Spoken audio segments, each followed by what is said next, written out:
Alright, so this is a 06 S2000. It's here for a clutch and some maintenance items. Also, he wants to do our black spark plug cover and black valve cover, which I really like.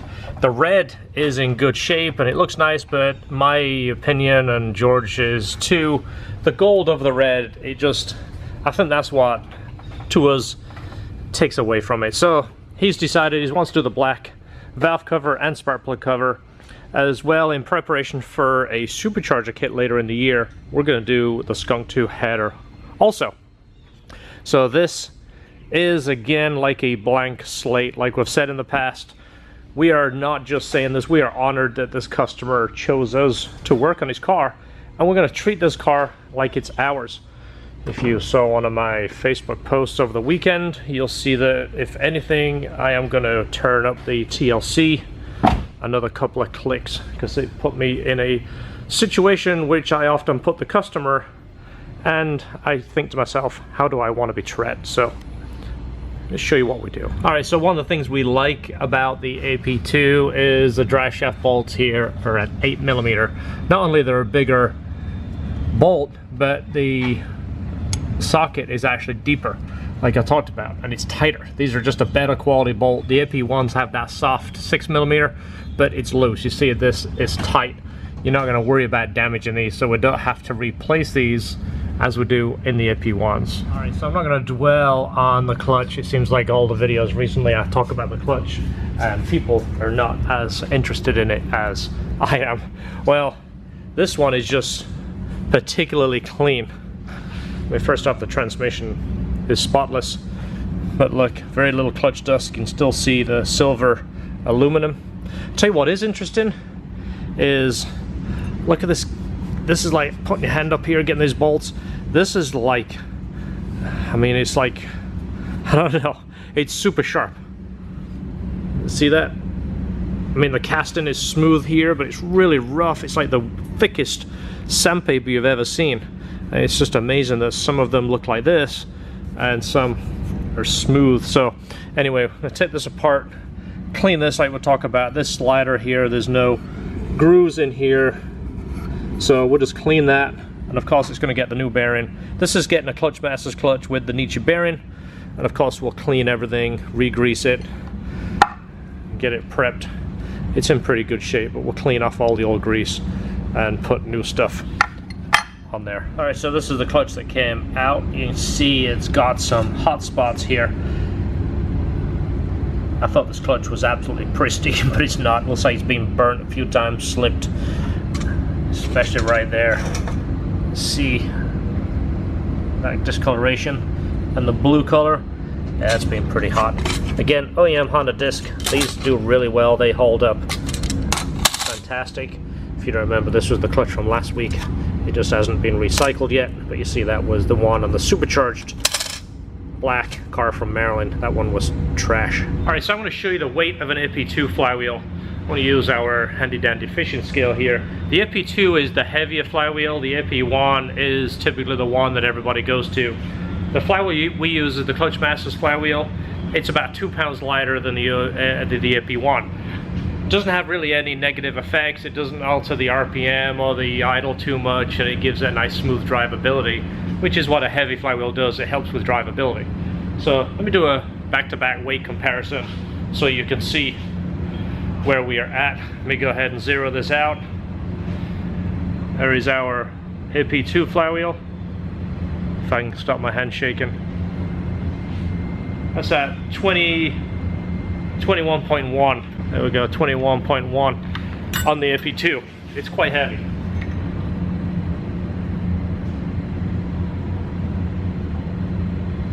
We are at 10.10, almost 11 pounds. So like we said, in preparation for the supercharger, he's going to do the header now.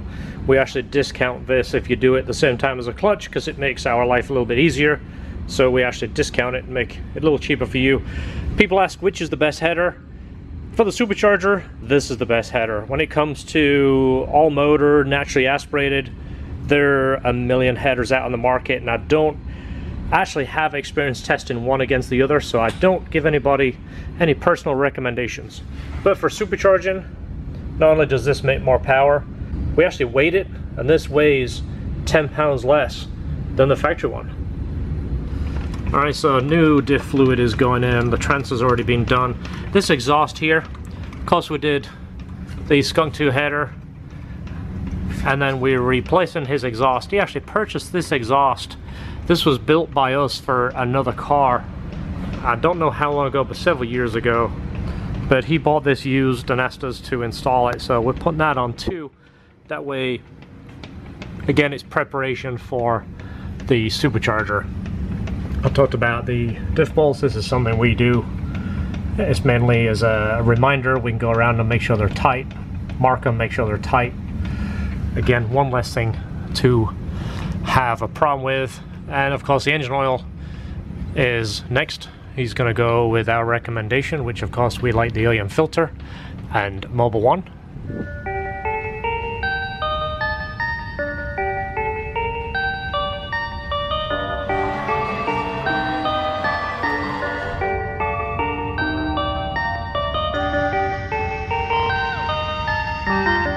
Okay, so we drum this into you, and it's just kind of like a nice reminder.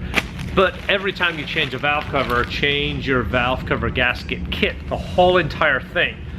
That's what we do. If you bring us a car and we're doing a valve adjustment or doing a one of the wrinkled black valve covers, we're putting a gasket kit on it. Even if you said, hey, it's only 6 months old, that means it's old. So this is the part number for the S2000 gasket kit. It's not going to focus. And this is a bag of tube seals. Again, they're sold individual, so get 4 of those. The part number is, I'll link the part number. Alright guys, thanks so much for watching. I hope you enjoy the S2000 maintenance type stuff we do. This car, like I said, is in preparation to do a supercharger in the late year. So obviously the clutch and the header is good preparation. It's good time to do it, get the clutch 100% broken. And of course you get to enjoy a little bit more power from the header and exhaust in the meantime. So we're going to show you some more things. We've got another S2000. It's a low mileage car, and this guy came in for basic maintenance, but it was our TLC video. I'll link it in the description, what brought him in. And it isn't just advertisement, it is trying to show not just the customer the type of care and attention that we put into our builds, but I've actually got reports of some shops that have contacted me and said, hey, we have seen your videos and it's just helped us improve our level of service and care and attention, which ultimately that's what I want to hear. I like those kind of stories. I like to hear when people say, hey, we're a shop, or I'm a, an individual that does this stuff. And it just kind of brought to my attention things that I can do to improve my service and make the customer feel better. It really is important to treat someone's car with as much respect as you can possibly give it. You got to remember, someone saved a lot of money. They've sacrificed to own that car, and usually sacrificed more to drive it to you and hand it over to you. So this is a 2001 S2000.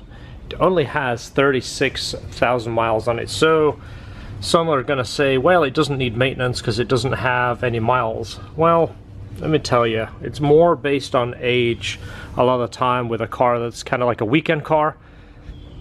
Again, it's 18 years old, and from what he informed us, he doesn't think any of the fluids apart from oil has been done. 36,100 miles. So I'm going to go over a few things. I'm going to show you what I would recommend if you're looking at buying a car, if you've just picked up a car and you're not familiar with the maintenance schedule or what has been done.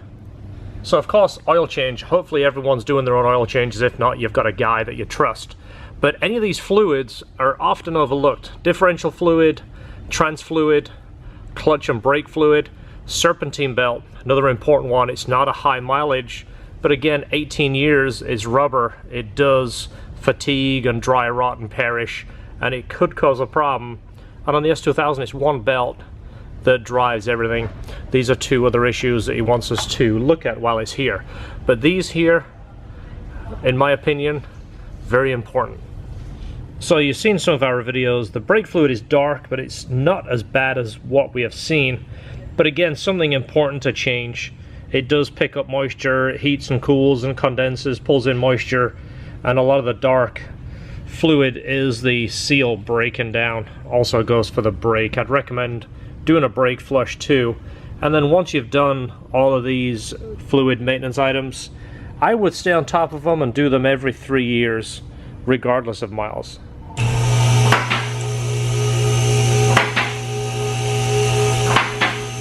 So first thing we're going to do is the engine. Engine oil, super easy. It even says on the oil pan. But drain bowl right here on an S2000 is a 17, and then the oil filter is right there. And again, can't stress this enough, make sure you use an OEM Honda oil filter. Don't use the generic universal filter. Okay, so biggest difference, of course, looking at it, is the S2000 is larger. Well, it has its own dedicated part number, which as you can see is a PCX. This is the regular Honda oil filter, fit your Civics and most of your other Honda vehicles. Well, it's not just about the actual outsides. Look at the size of the holes in here. See over here, see the size of this hole compared to this hole? It's much larger, and it actually flows a higher volume. So this is more important on a higher revving engine. I've heard, I haven't done the test myself, but I heard from a friend that did a test on a car with an oil pressure gauge. He tried a few different filters. It would lose oil pressure with this one, and it was above, I think, 8,000 RPMs. It would see the gauge would go all the way to X amount, and then as it went past 8, it would slowly come down. When he changed this one, it held steady. So without looking at an independent test, there's a reason why Honda make this filter just for the S2000. It is more money. Just to give you an idea, these are about $4, these are about $15. Often you get your oil changed, they're going to put one of these guys on there because it's cheaper for them. So make sure your drain bucket is going to hold at least 5 quarts of oil. Larger the better, less chance of it overflowing. Take your 17 out.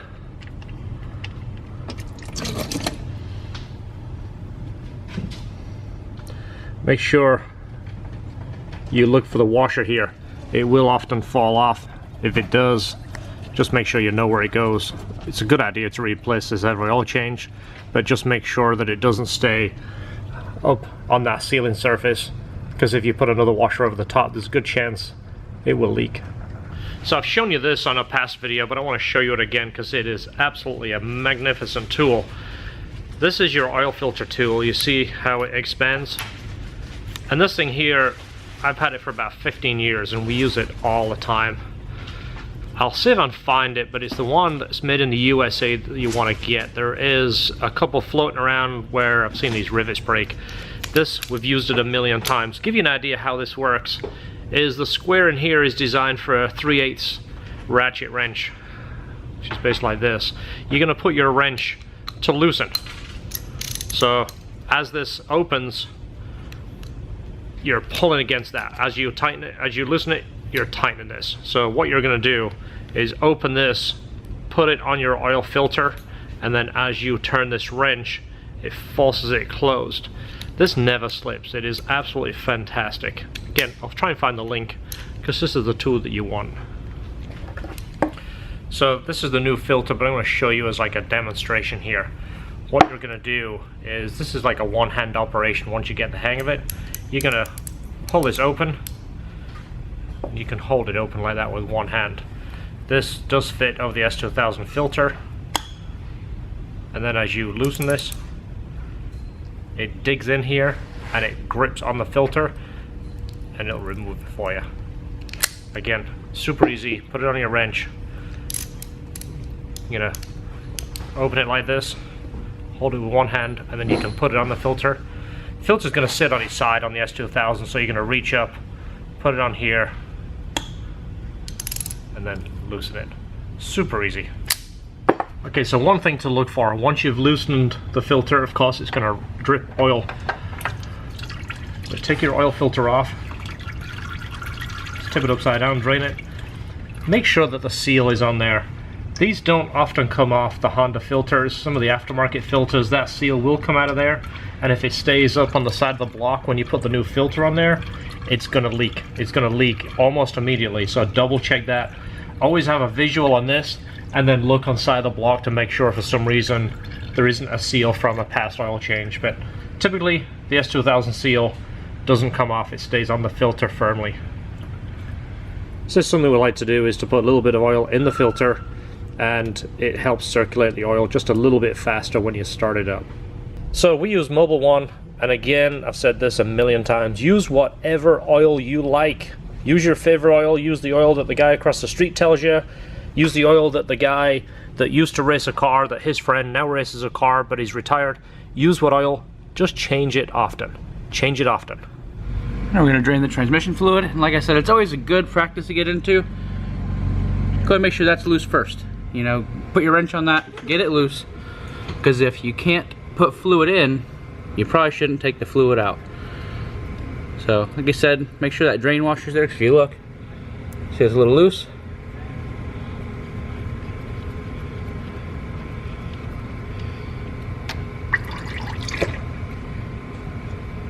Alright, like it was said in the past, I'll say it again, just in case you haven't seen the past videos.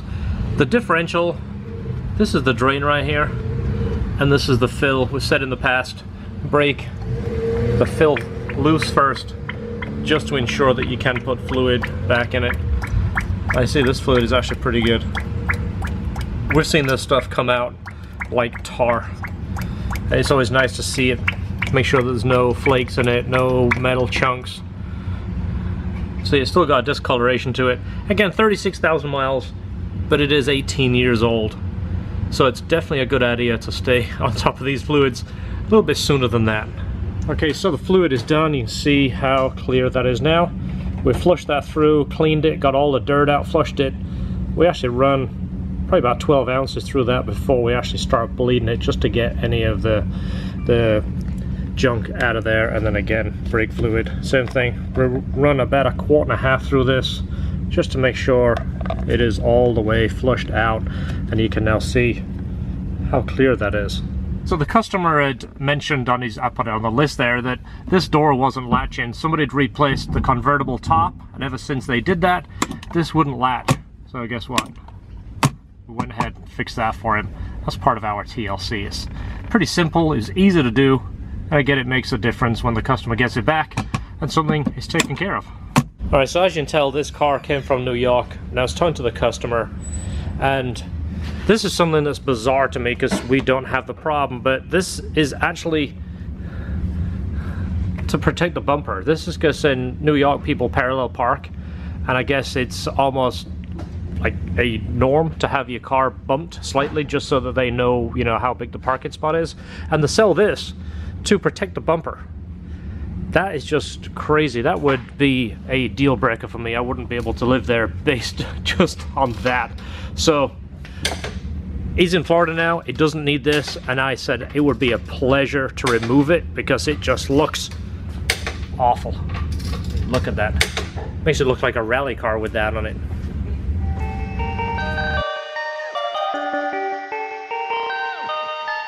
Perfect.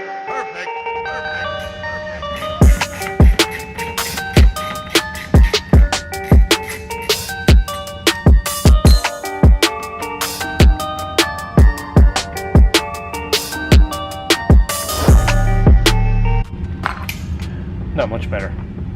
It's just a shame that it's got these holes in here.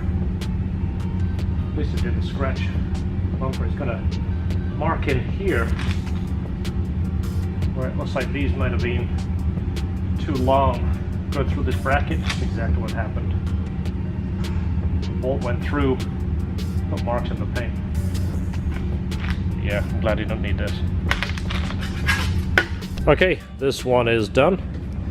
Let's just go ahead and check it, call the customer, and tell him it's ready to go.